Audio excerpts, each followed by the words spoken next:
ఇది వచ్చేసి మల్బరీ చెట్టు అనమాట. మల్బరీస్లో మరి ఇది రెడ్ అవుతుందో లేకపోతే ఇంకా కొంచెం బ్లాక్ ఉంటే అవి అవుతుందో తెలీదు.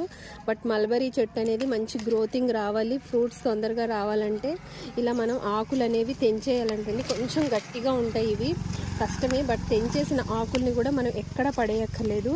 దీని చెట్టు మొదలే ఇలా వేయాలండి. వేసినట్లయితే అదే వాటికి మళ్ళీ మందులా తయారవుతుందంట.